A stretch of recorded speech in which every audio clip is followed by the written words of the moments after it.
Hello, everyone. Welcome back to Godsall's Turnbuckle, and it is time once again for some predictions. This time, we're going to be doing some predictions for WrestleMania 38 Nights 1 and Nights 2. So we got a lot of matches to go through here. So this might just take a little while. So I'm going to probably try to keep it rapid pace, but I know it's me, so I'm probably going to end up rambling on at some point in time. But let's go ahead and get this going. It's going to be Kofi Kingston, and it looks like they're no longer going to call him King Woods. It's going to be Xavier Woods of the New Day going up against Sheamus and Ridge Holland.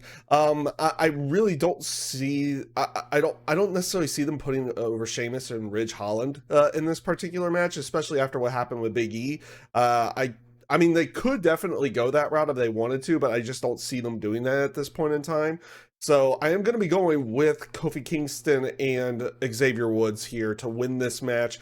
No real particular reason behind it other than I just feel like they're going to probably go with more of the feel-good moment and doing something for Big E on that particular side of it. So not too much really to add into that. Up next, we are going to be going with Drew McIntyre going up against Happy Corbin. By the way, these are all matches that so far seem to be night one matches. And in this match, there's not really much to it. We see the writing on the wall.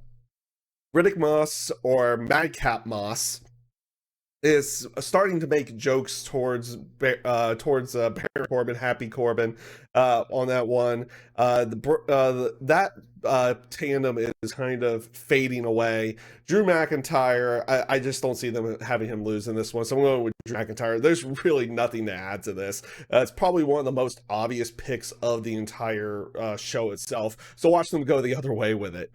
Up next, we have one of our first 3 celebrity-based matches on the show itself.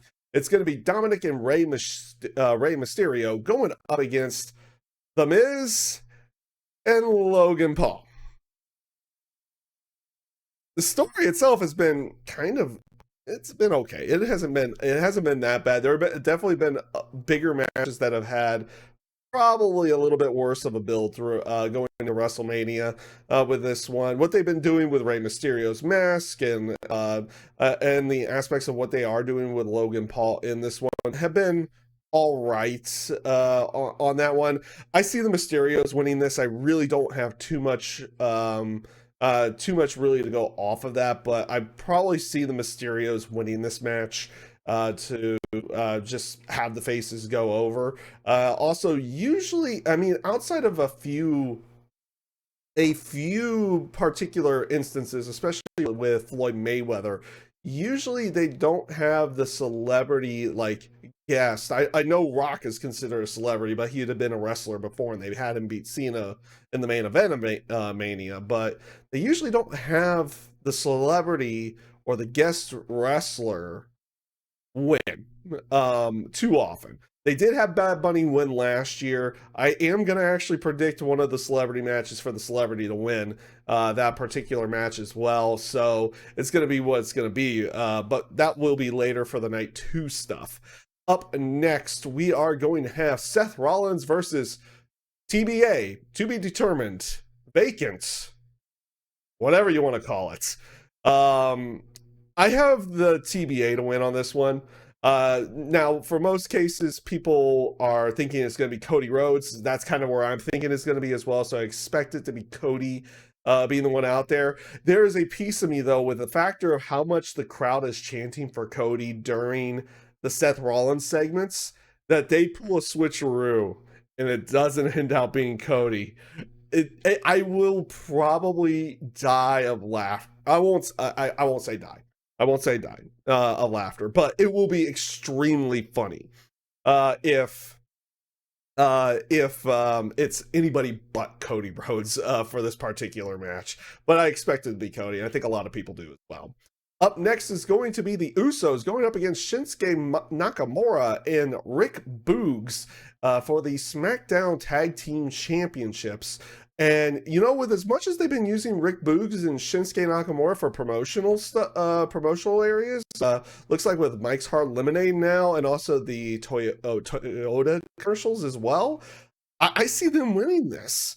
I see them winning this and actually taking those tag team titles away from the Usos, and you'll have to see them kind of chase to get that back and also get back into favor with Roman Reigns as well for down the road. So yeah, all in all, I think that's gonna be probably the end up being the outcome on that one. We'll have new SmackDown tag team champions. Up next, we're going to talk about the KO show with Stone Cold Steve Austin. Is it a match? Is it a beat? Is it a brawl? Is it a beatdown? Is it just a talk show? Will they just be chatting? Will they have a beer?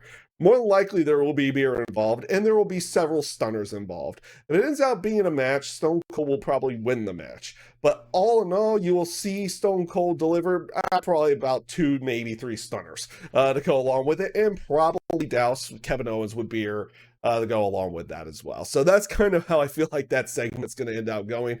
Does it main event? I don't necessarily know, as it being the last segment on the show. We'll see how that ends up playing out as well. Up next, we have the 2 big women's championship matches. We're going to start off with Becky Lynch going up against Bianca Belair in the, or not in the, but for the Raw Women's Championship. And I see this, even with the aspect of how Bianca got massively won over on Becky on Monday Night Raw this close to the pay-per-view, I see this being Bianca winning. They've been telling this story off and on. They've been telling this story since not WrestleMania, but since SummerSlam. About like Bianca losing the title in 26 seconds. She couldn't get the title back from her in the rematch. She doesn't necessarily end up winning the Royal Rumble to get in there, but she wins the Elimination Chamber to get the title match. And I just see this having to be Bianca. There's not really, I really don't think there's any other way that they go about this. And it will be interesting to see if they do anything else with Becky Lynch throughout the WrestleMania night as well, or where do they go with Becky Lynch afterwards as well. But it's going to be an interesting, I think it's going to be an interesting match, and it does kind of give that feel of like, did they give Bianca this one over on Becky with the hair cutting and hitting 2 KODs on Raw to be kind of the makeup for the fact she's not winning the match? Or is that kind of just a swerve? So I'm sticking with Bianca on this one. I just see it has to be her winning that title in order to kind of finish off that storyline in the terms of trying to put over Bianca as a bigger star to go along with it. So I'm going to be sticking with the pick that I kind of was going to be making anyway, and that was going to be Bianca Belair. Up next, probably could potentially be the main event of the night, actually, and will probably be a really good match as well. It's going to be Charlotte Flair going up against Ronda Rousey for the SmackDown Women's Championship. And there is an interesting thing that they could pull off with this one. And this is the one match, at least on this night, that I really had to think about. It's like, are they going to have Charlotte just go over? Or is Ronda going to be sticking around more often? Because I don't think they're going to have Ronda do kind of like what Brock Lesnar used to do with the titles, which when he would win the title, which was disappear for months, then come back, defend the title, disappear for months, then come back. She'll probably be there more often if she is winning the championship. I think that's going to be where they're going to go with this. As well. The more that I thought about is like, if they didn't go that route, they should just have Charlotte win. But I think Ronda's going to be around a little bit more often, and we'll see how her character ends out changing out as well throughout the rest of the year. Because, well, let's be fair, she probably did play the heel a little bit better, at least back from when I was watching the first run. She did play off the heel a little bit better than playing off as the babyface. In that, and it's kind of been playing out here as well. The build to this match hasn't been all that great, in all fairness, but we'll see how the rest of the time ends up playing out. But gonna go with Ronda Rousey in this match. There's a piece of me that almost really went with Charlotte in this one, and that was just an aspect of whether or not Ronda was going to be around more often. And the likelihood is she probably is. So I'm going to go with Ronda Rousey to pick up the SmackDown Women's Championship. So we will be on to night two. Night two, we will be starting off with Bobby Lashley going up against Omos. Yes, Bobby Lashley came back rather quickly from his shoulder injury. Looks like he didn't need surgery for it, so that's very good on his particular end. Hopefully, this is not going to be kind of like a quick one and done, and then he'll be gone again for a period of time. He'll be around for a little bit. Now, it was interesting that they did have Omos take his first bump on Monday Night Raw versus at WrestleMania itself, but it does also give off that aspect of, you know what, Bobby Lashley can actually knock this guy down. He has a chance at beating him because guess what? They've been portraying Omos as somebody who can't be beaten because nobody can knock him down. Well, guess what? He's been knocked down now. So it makes that aspect being a little bit more believable to that particular side. But in the end, I feel like they're going to be using this match to build Omos more. So I'm going to actually go with Omos to win this match and go over Bobby Lashley. Up next, we are going to have Pat McAfee going up against Austin Theory. There's a lot of things that they could potentially do with this match. And like I said, I was going to pick a celebrity to win one of the matches. And yes, he is kind of a guest celebrity one, even though he is the commentator on SmackDown. We have seen Pat McAfee's matches on NXT, the one with Adam Cole, and then him in War Games. Both of them actually really good matches, very enjoyable matches actually, as well. Pat McAfee's actually really good in the ring for the couple matches that he's had, and I think this will be a pretty good one as well. I'm going to go with Austin Theory because I feel like they're going to have him get built up to taking either the U.S. title or the Intercontinental title. However, they're going to have those on whatever brand. If he stays around on Raw, which it seems like he will be, he'll probably be going for the U.S. title. If they get him over to SmackDown in some way, shape, or form, he'll be going after the Intercontinental title. But I see him having one of those championships rather soon after WrestleMania. So I feel like they're going to continue on with building him and having him go over in this particular match. And this brings us to the Anything Goes match. Johnny Knoxville versus Sami Zayn. And I said I would be picking a celebrity to win one, and guess what? They have it set up for Anything Goes. I'm going with Johnny Knoxville. Now, Sami Zayn, I'm a big fan of Sami Zayn's in terms of his in-ring and everything to go along with that. But he does play off a lot of this stuff really well. And he could, and trust me, even if he ends out losing here, he can play it off on TV in some way, shape, or form to make it to where it's going to work. And we'll see how that ends out playing out. But yes, I'm picking Johnny Knoxville to win this match. Up next, we got the Women's Tag Team Championship matches. It's going to be Queen Zelina and Carmella going up against Sasha Banks and Naomi versus Rhea Ripley and Liv Morgan versus Shayna Baszler and Natalya. There's only really two teams I see winning because I feel like it's time to get those titles off of Zelina and Carmella. And there's really only two teams I really see doing that. I don't see them doing it with Natalya and Shayna Baszler at this point in time. So it kind of brings it to Liv and Rhea. Now, Rhea just recently got off the tag team with Nikki ASH, and now is teaming up with Liv Morgan. Does that mean she's going to be going for another tag team title run? I don't really think that's going to be the case. I'm not going to be picking Zelina and Carmella. And so it pretty much leaves me with the one pick, and I think it's the pick I think a lot of people are doing as well. And it's going to be, I'm going to go with Sasha Banks and Naomi to win this particular match. It kind of feels like it makes more sense. It felt like where the story was going anyway, with having them go after the tag team titles. It just feels like that's where they should really be going with the story, and going with those championships down the line as well. So I'm going to go, obviously, with Sasha Banks and Naomi in this match. Up next, we've got RK Bro going up against the Street Profits and the Alpha Academy. It's a triple threat match for the Raw Tag Team titles. And I feel like there's a lot of people feeling like there's going to be a title change here. And I don't. For whatever reason, I don't. I'm going to go with RK Bro. I mean, maybe it's just on the aspect that RK Bro just got those tag team titles back after losing them to Alpha Academy. You've had this kind of build up with Randy Orton calling Riddle his friend and everything to go along with that. Do you have that start going downhill now? Or do you have it start going downhill later? Because they're going to eventually have to build to when these two will be fighting each other. At least that's what you kind of assume to go along with it. And I don't think you start that downward spiral now. You can start that later.